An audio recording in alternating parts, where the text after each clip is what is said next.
Hi everyone, today we're going to be solving AQA GCSE Biology Foundation Tier Paper 1F. In this particular video, we're solving June 2022 paper. Today we'll be solving the entire question paper. Human immunodeficiency virus is a pathogen. How is HIV spread from one person to another person? We know that HIV is a virus that can only be spread through direct contact. Sexual intercourse is a form of direct contact. Touching door handles or coughing, these are form of indirect contact, so sexual intercourse will be the right answer. Table 1 shows information about the new cases of HIV diagnosed in the UK. In the year 2010, the number of new HIV cases were 2,642, which reduced to year 2018 to 1,530. Describe what happened to the number of new cases of HIV from 2010 to 2018. When a question like this, asks about description, we need to see what actually happened from year to year basis. From year to 2010 to 2014, we can see there was an increase in number of HIV cases. However, from 2014 to 2018, there was a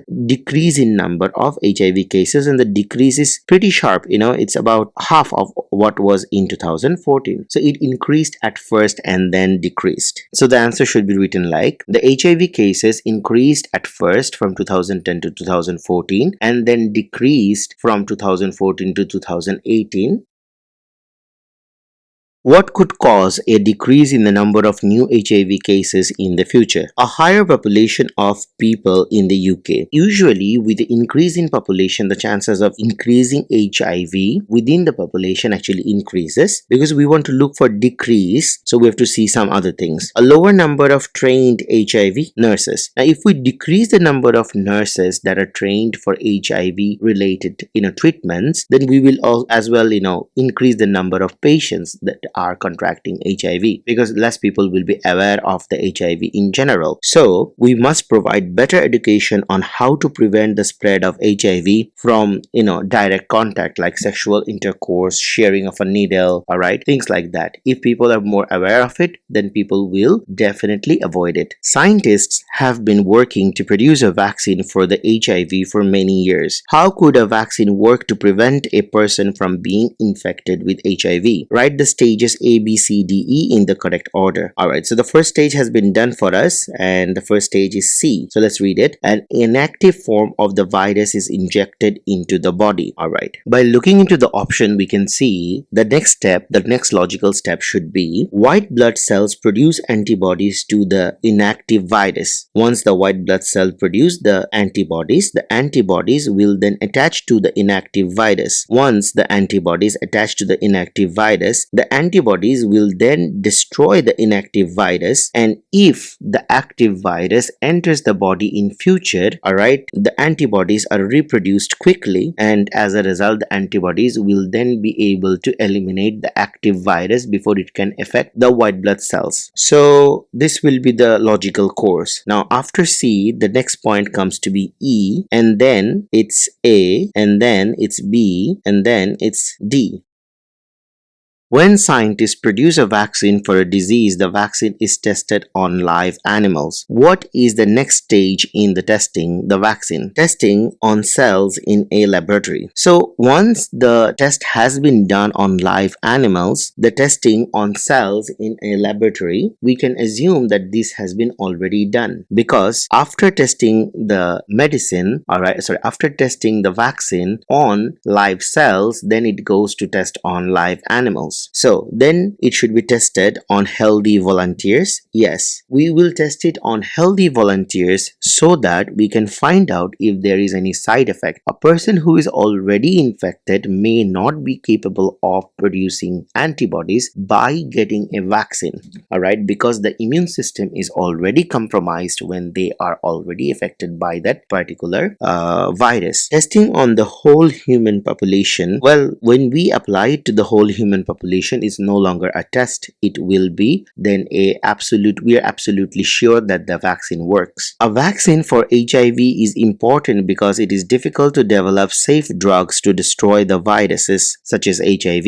Why is it difficult to develop safe drugs to destroy viruses? Drugs that destroy viruses also damages body tissues. This is a correct response. That's because if any medicine that is going to work on the virus also damages the body tissues, then only that particular medicine is going to be dangerous. Because if it doesn't affect the body tissues, for example, an antibiotics is not going to affect our cell, not as much as it is going to affect a bacteria. So as a result, it is quite safe to use up until a certain dose. Let's see the other options. There are too many viruses for the drugs to destroy. Well, the viral load for the drugs, alright, obviously we will apply enough amount of drug to destroy the virus, but oftentimes destroying virus requires such harsh chemicals, the chemicals those that end up destroying our body cells. Viruses are too big for the drugs to destroy. Well, that's not the case either. Viruses contain either DNA or RNA, which can be easily destroyed using certain drugs. However, the problem is our body's own DNA and RNA are usually affected by the drugs too, and that's the main problem why we can't effectively eliminate viruses from our body using antiviral drugs. Some drugs originated from plants. Draw one line for each drug to the plant the drug originated from.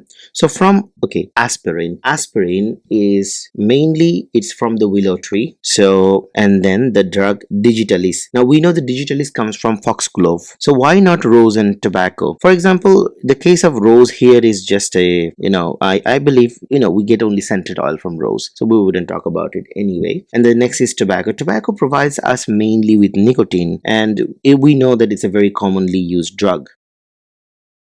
Figure 1 shows animal cells. Some of the cells are dividing by mitosis for growth and repair. We can see the cells are dividing by mitosis. Well, we can see here a particular part of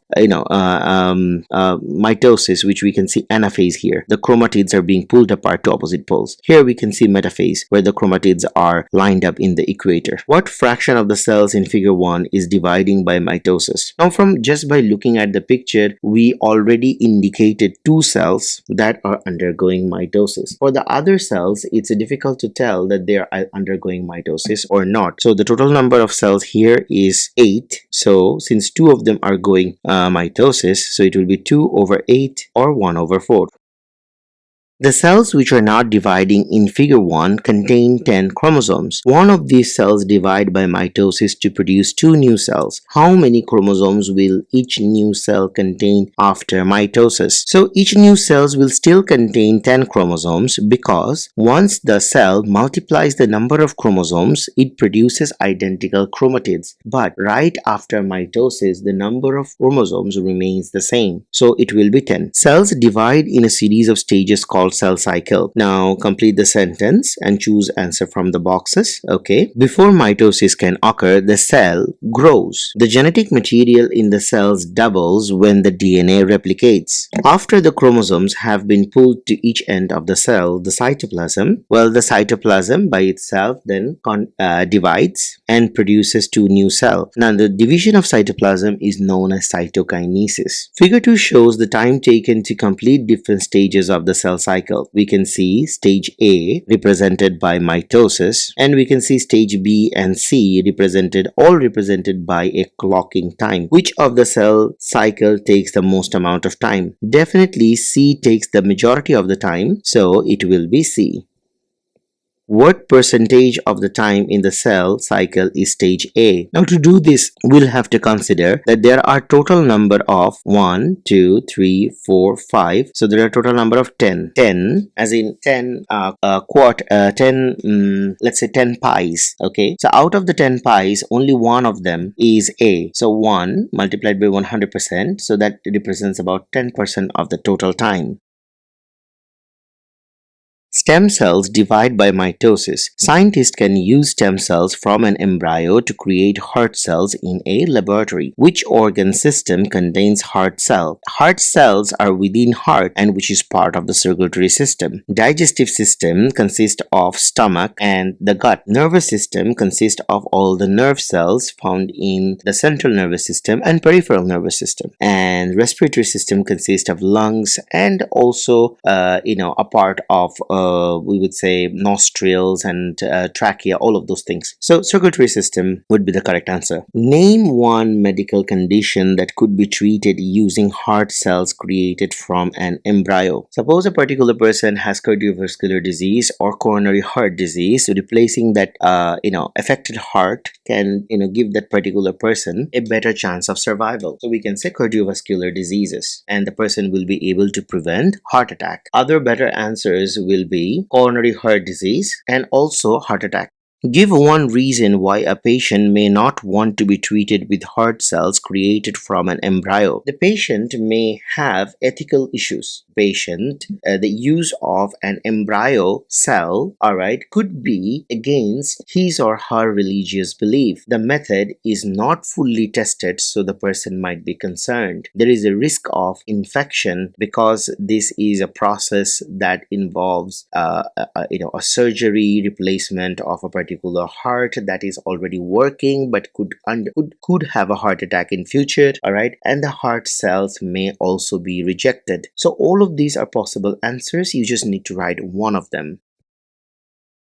A scientist investigated the rate of photosynthesis of one type of tomato plant. The tomato plant were grown in greenhouse. We can see the percentage concentration of carbon dioxide in the air and the rate of photosynthesis in arbitrary units. We can see as the concentration of carbon dioxide increases up to 0.12% of the air, then the rate of photosynthesis increases up to 20 arbitrary unit. However, there is no increase from 0.8 to 0.12 because it stays 20 arbitrary units. Give two control variables that the scientists should have used in this investigation. We know that the rate of photosynthesis can also be affected by temperature, the size of the tomato plant, the number of the leaves that the tomato plant have, the light availability of the tomato plant, the volume of water that the tomato plant has available to them, the amount of fertilizers or the mineral ions that are given to the plant, and the time before the rate readings are taken, the time needed for the plant to adjust to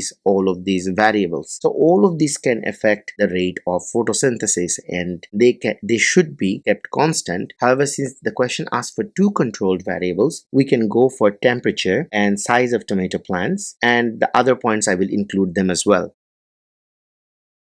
Which range of carbon dioxide concentration caused the rate of photosynthesis to change the most? So looking from the table, we can see once we went from 0.02 to 0.04, our rate of photosynthesis has tripled. How could the scientist have improved the validity of results? Whenever improving a validity of result, repeating and calculating average is the best process. So repeat each reading 3 times and then calculate an average is the correct answer. Let's see the other responses. Use concentration of carbon dioxide above 0.12%. This will not be necessary because we saw that the rate of photosynthesis did not increase above 20 arbitrary unit from 0.08% carbon dioxide concentration up until 0.12% carbon dioxide concentration. There was no increase. Okay, use different tomato plant for each concentration. Using a different tomato plant can have another problem, is because a different tomato plant will have different variables with them present because they are in soil and the soil contains nutrients which then affect the rate of photosynthesis as well. So using the same plant would be a better idea. Explain the changes in the rate of photosynthesis when the concentration of carbon dioxide increased between 0.00% to 0.08%. When the question says explain, we must say first of all what is changing and how it is affecting. So the rate of photosynthesis increases from 0.00% of carbon dioxide to 0.008. And we are going to give the reason, which is because carbon dioxide is needed for photosynthesis. A farmer decided not to use a concentration of carbon dioxide higher than 0.08% to grow tomato plants. Suggest two reasons for the farmer's decision. We can use the information from table 2 and we can use our own knowledge. Because a higher concentration higher than 0.808% would not increase the rate of photosynthesis any longer. It would not increase the growth of the tomatoes, and in using a higher concentration than 0.08% would increase the cost of production.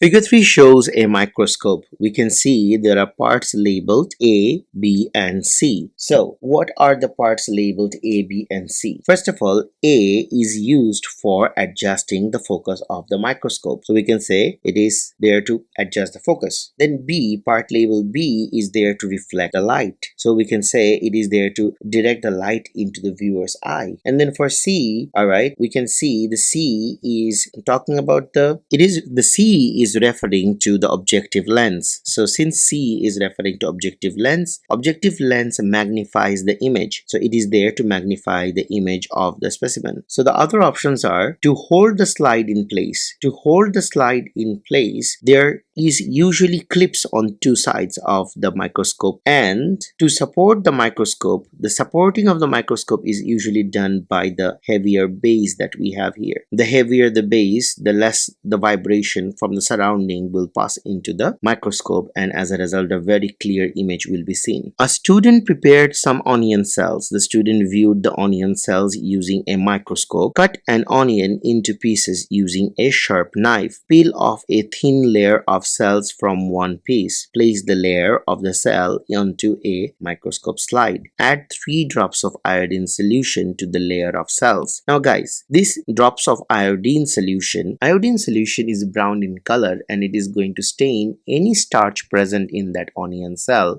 blue-black, and as a result we will be able to see a distinguished difference in that particular cell. When viewed in microscope, we will be able to locate many of the organelles within that particular cell. Then cover the slide with a cover slip. Place the slide on the stage of the microscope. Okay, why was iodine solution added to the layer of onion cells? As we have already talked about, to stain the cell, meaning that the cells show internal organelles and this show them separately, otherwise the cell will be too transparent. So to dry the cells, no, definitely, alright, because we're adding in a solution. And to separate the cells, which is also wrong, as because the iodine solution will still keep all of the cells in their correct location. So to stain the cell will be the correct answer. Why was a thin layer of onion cells used? Now thin layer of onion cell is used so that it can allow light pass through the cells easily. We are not looking to pass through oxygen through the cells, neither we want water to pass through the cells. In this case, we are mainly looking forward for light to pass through the cells, so that the part of the place where the light cannot pass through creates a shadow, and that shadow is viewed as a particular organelle that we want to view in that particular slide. The student was worried about using a sharp knife to cut the onion. The student wrote a risk assessment for using a knife. Okay, we have to draw a line. First of all, it's a hazard. The hazard part for the knife is that it's very sharp, so we can say the knife is sharp, which is the hazard. The student then plans to minimize the risk. The student cuts the onion using a chopping board so as to prevent that particular knife from slipping in the table. The other options are call a first aider. Now a first aider is only going to be applicable if there was a accident. So definitely not that. That shouldn't be the answer. The onion is cut into pieces. Now definitely the onion will be cut into pieces, but that doesn't talk about any of part of the risk assessment. Figure 4 shows that the student saw using the microscope at a magnification of 400x. We can see the distance between A and B is there pointed with an arrow, means we need to measure it. Now this is cell Z and it is at 400x. The line AB in figure 4 shows the length of the cell Z. Now we are asked to calculate the real length of the cell Z in this case. First of all, the length of the line in A to B in millimeters. Now guys, since we are using a digital version of this particular question paper, so we have to take the information from mark scheme, which is 49 millimeter. What you would do in real life is you would place a ruler right next to it, which has obviously graduation, and you would then measure it to 49 millimeter. Now, give your measurement of the length in millimeter in micrometer. Since 1 millimeter is equals to 1000 micrometer, so 49 millimeter will be 49 times 1000, and the answer will be 49,000 micrometer. Now the question says calculate the real length of cell Z. If we were to calculate the real length of cell Z, the length of line A to B in micrometer, which is 49,000 in this case, divided by the times of magnification, which in this case is 400. Once we do the division, we get 122.5 micrometer. So the original length is 122.5 micrometer. How would the onion cells look different if they were seen using an electron microscope? We have to tick two of the boxes here. Now the first point is the cells would be colored. In electron microscope, nothing is colored because we are using electron to view that particular object, and electrons don't produce any color. The cells would have no nuclei. Now the nuclei would still be present in the cell, so this will be a wrong statement. The cells would look larger, definitely, because we are using an electron microscope which will have a higher magnification. Definitely the cells would look larger. The cells would look more blurred. No, we know that electron microscope has a higher resolution no matter which magnification you are looking at, so we will not see any blurry images. The cells would show more internal structure. This is also correct due to the fact because internal structures, many of them are way too small, mostly smaller than 200 nanometers, so we cannot see it through visible light microscope. That's why using an electron microscope will allow us to see smaller structures such as ribosomes, which are only 25 nanometer in thickness. Alright, so we will be seeing them very, very large, and we will also be able to see the cell membrane as well, which is only 7 to 8 nanometer in size. Figure 7 is repeated here again. We can see the cell Z label. The question here, the figure 5 shows the student's drawing on figure 4. We can see the onion cells in the drawing. What two improvement could the student make in the drawing in figure 5? Generally, in this particular drawing, what we are looking at and the mistake that we find is that the student did not complete the cell wall at certain locations. They are not connected to show that the cell is a unit of life. So the student need to complete the cell walls. That would be one of the point. And the other one is that the student has taken the help of shading. Shading is not required. So let's see the other point where, yes, the student did not include how much magnified image the student has drawn, so the student can include the magnification so as to give us a correct idea of what magnification that the student has used and what is the original size of that particular cell. Now the other improvement that were suggested were add color to the cells. Well, we could add color to the cells by adding dye, but the thing is, in a scientific diagram we do not draw a colored cell. We only draw the outline of it. Draw each cell a separate piece of paper. No, we need to have the idea how the cells are arranged in stacks, so it is not needed to draw it in separate piece of paper. Use a ruler to draw cells would then produce cells that look totally different from the original cells, because natural cells, they do not look sharp and crispy as a single line from a ruler. So obviously freehand drawing is necessary. Plants take up water from the soil through their roots. Some of the water is used for photosynthesis. Complete the word equation for the photosynthesis. So carbon dioxide reacts with water. Now we know that the product is glucose, and along with glucose it produces oxygen, which is a byproduct of photosynthesis, however very much required by us when we burn the glucose in our body. Water and dissolved substances are transported through a plant. Now we need to complete the sentence for using the word from the boxes. Water moves from the root to the leaves in the xylem. Xylem carries water from the root to the leaf. Xylem are cells that have already died, and these cells create hollow pipe-like structure that can take water from the root to the leaves by suction. Water is lost from the leaves through pores called stomata. Now, guys, stomata is a plural word. The singular word for stomata is stoma. So there are many, basically two guard cell produces this particular opening, which we know as the stoma, alright, and stoma basically allows, plural stomata basically allows water vapor to be lost from the plant. Dissolved sugars are transported. Once the sugar has been produced, dissolved sugar can be transported using phloem. Phloem in a plant is responsible for carrying dissolved sugars and also responsible for carrying amino acids and other essential nutrients from the part where it is produced to the part where it is needed. Table 3 shows the rate of transpiration in 4 different species. We can see plant species A to plant species D. The rate of transpiration in arbitrary units goes from 310, and we can see in plant species C, which is the least rate of transpiration, which is 87. The lower the rate of transpiration indicates a particular plant that is, more capable of water stress because it loses less water in the atmosphere. Calculate how many times greater the rate of transpiration of species A is than the rate of transpiration of species B. So for species B is 254 and for species A it's 310. So we will just do a normal division. 310 divided by 254. This gives us 1.22047. Because we need to write the answer in two significant figures, so we will go for 1.2. So it is 1.2 times higher in species A than in species B. Which factor could cause species A to have a higher rate of transpiration than species B? Alright, each flower of species A have more petals. Petals are not responsible for transpiration. It is the leaves that contain the stomata that is responsible for transpiration. So each leaf of species A has more stomata. Could be. Alright, so if it has more stomata, then it can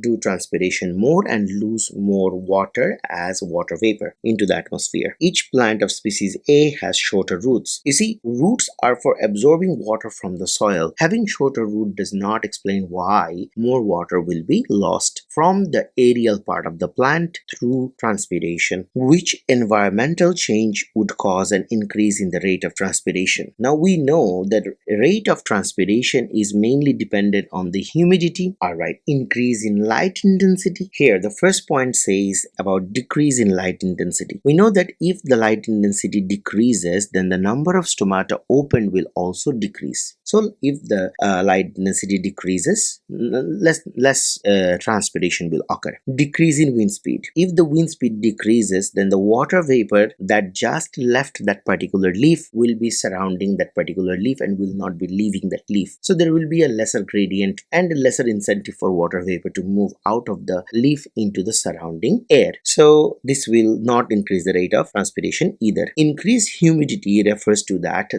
nature has more water available in the air than the leaf, so water will not leave the leaf. Okay, so this will decrease the rate of respiration. So increased temperature increases the kinetic energy of those water molecules, and as a result the rate of transpiration will increase because the water vapor molecules will be moving faster, so they will move out of the stomata faster. Which plant species in table 3 is most likely to live in a dry desert? So when reading this particular table, we already assumed that plant species C lived in dry desert because it has less rate of transpiration, so it will dry less quickly. As a result, it will give an advantage for it to survive in the desert. So plant C it is.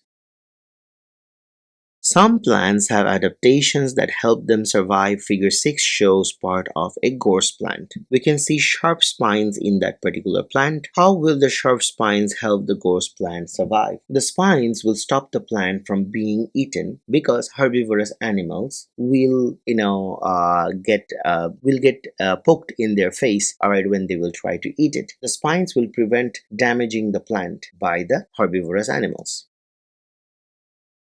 Animals also have adaptations to help them survive. Figure 7 shows two insects. We can see a hornet, we can see a hornet moth. Hornets are insects that sting other animals and can cause pain. Hornet moths do not sting other animals. Explain why animals avoid eating the hornet moth. The hornet moth resembles like the hornet. It looks like the hornet. So animals avoid the risk of being stung by a hornet, and as a result they also deter themselves from eating the hornet moth, thinking that it is the hornet and they don't want to have that particular pain when trying to eat a hornet. Table 4 shows information about 4 jellyfish. The jellyfish are listed in the order of increasing size. We can see the size of the jellyfish from the smallest to the largest in terms of surface area in millimeters square and surface area to volume ratio as represented. We can see as the volume increases, the surface area to volume ratio, the surface area decreases with the volume ratio. The question says calculate the value in table 4, x. To calculate the value for x, we will have to divide the 3600 with 1200, and when we do that we get a 3:1, so the value of x will be 3. Describe the relationship between the size of the jellyfish and its surface area to volume ratio. As the size increases, the surface area to volume ratio decreases. We can see the surface area to volume ratio for A was 3:1, and whereas the surface ratio for D jellyfish is 0.06:1. So the answer will be, as the size increases, surface area to volume ratio decreases. The jellyfish in table 4 take oxygen into their cells by diffusion. Name one other substance that enters the cells by diffusion. Do not refer to oxygen in your answer. We know other materials that can diffuse into the cell by diffusion will be carbon dioxide, water, mineral ions and salts, and glucose. We just need to write only one answer, so choose any one from these options. But I think carbon dioxide would be the best option. Suggest two factors that affect the rate of diffusion of oxygen into a jellyfish. This question is not specific to a jellyfish, rather specific to any cells. So we would say if there is an increase in concentration gradient, we know that the rate of diffusion will increase. We just need to write the smaller points. So we will also say if there is an increase in surface area, the rate of diffusion will increase. Thickness of the exchange surface, if it increases, then rate of diffusion decreases. Then the presence of blood or circulatory system. If the jellyfish has circulatory system, then the rate of diffusion increases. And then temperature. The higher the temperature, the faster the rate of diffusion. Now the thing is, we will write any two of this particular point during the answer. However, I'm going to provide you all 5 options so that you can find the best answer for you and write it in the exam. Guys, again, we need to be careful when writing an answer like this. The reason being is that the question only asks the factors that affect the rate of diffusion. It doesn't say whether the rate of diffusion increases or decreases, so we can write all of these factors. But let's say if the question were to ask, write 2 factors that can increase the rate of diffusion, then we would say definitely increase in concentration gradient, increase in surface area, decrease in thickness, and then having a circulatory system and higher temperature. You see, the point changes slightly when the question asks you a little bit slight different point than the given question in this particular case. Some organisms take in oxygen using a respiratory system. In humans, gas exchange takes place in the lungs. Name the organs where gas exchange takes place in fish. So in fish, we know that gas exchange takes place in the gills. So gills will be the correct answer. Figure 8 shows part of the human breathing system. We can see the lung is represented and an alveoli. The alveolus is enlarged and the blood vessel that is carrying the blood is shown in the picture. The direction of the blood flow, alright, we can assume that it is left to right. Okay, now the question says explain how the human breathing system is adapted to maximize the rate of gas exchange. The question has 6 marks. In order to answer a question like this, we need to first of all talk about that the human lungs consist consist of large number of alveoli, which increases the surface area. The alveoli, the alveolus and the blood vessels are very close, so they have thin walls, which reduces the diffusion distance, means faster rate of diffusion is possible. The alveolus is supplied with good blood supply that maintains a concentration gradient to remove oxygen quickly from the alveolar air into the blood and remove carbon dioxide quickly from the blood into the alveolar air. The lungs are ventilated continuously, so new fresh air moves into the lungs, which contains lesser concentration of carbon dioxide and higher concentration of oxygen, and this helps to maintain the concentration gradient. Guys, if we write the answer in this manner, we will definitely get the full marks. However, only 6 marking points from here will be necessary to achieve the full marks. So, only 6 points from here written in a logical sequence will give you the full marks. I will give you all of the points. You are free to choose a logical free 6 points, whichever you feel is going to give you the full marks. Alright? Okay guys. This question is about cells and transport. We need to name the cell part, and the function of the cell part is mentioned. Contains genetic information. We know that nucleus in a cell contains genetic information. Then we have mitochondria. We need to write down the function of this in the cell.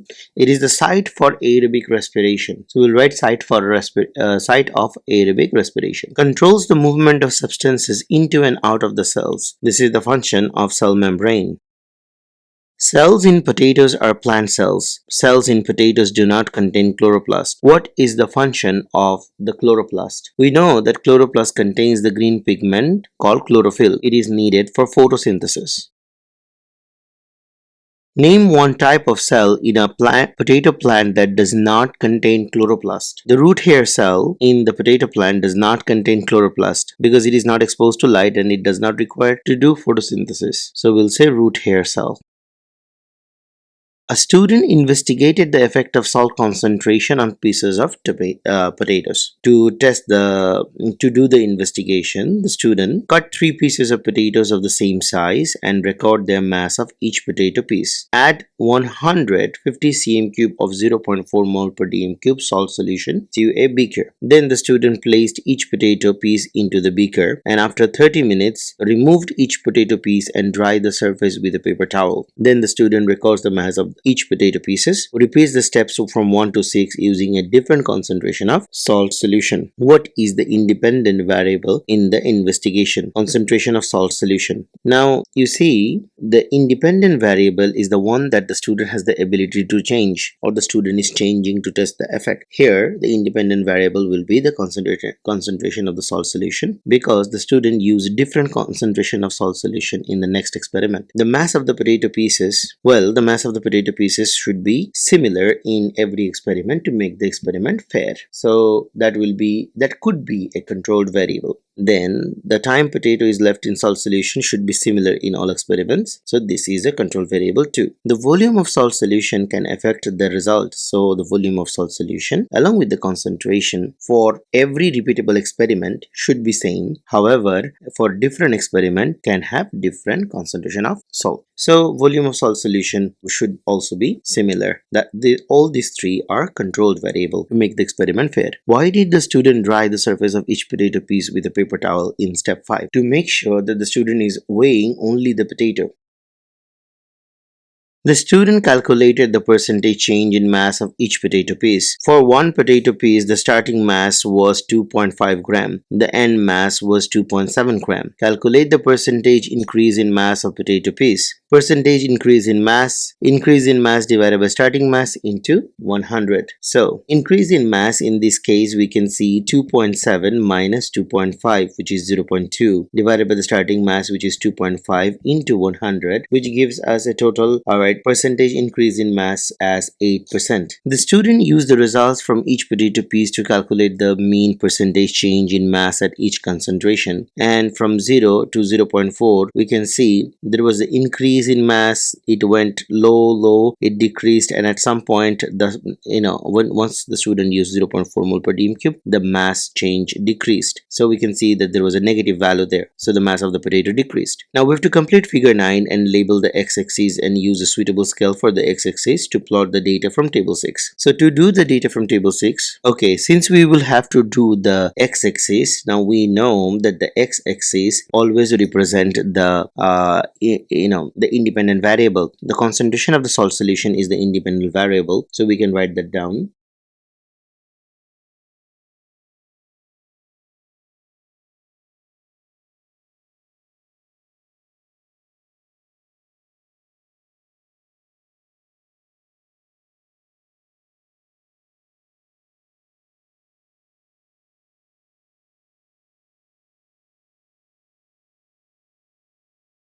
It is very important to write down the unit as well, and it's very important not to forget that. Now our concentration of salt solution increases up until 0.4. So if we consider 10 units to be 0.1,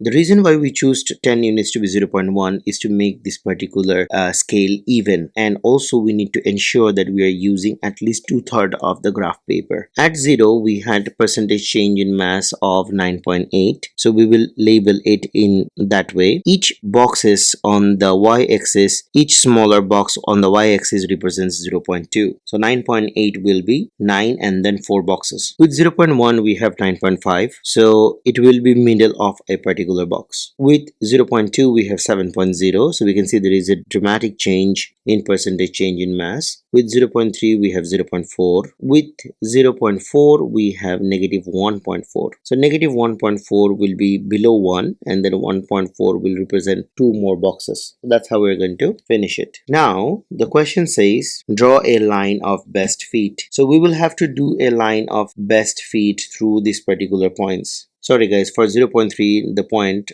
my one is wrong. So for 0.3 we get 0.4, which is only here. So we can see our line is not a best fit line, rather like a smooth curve.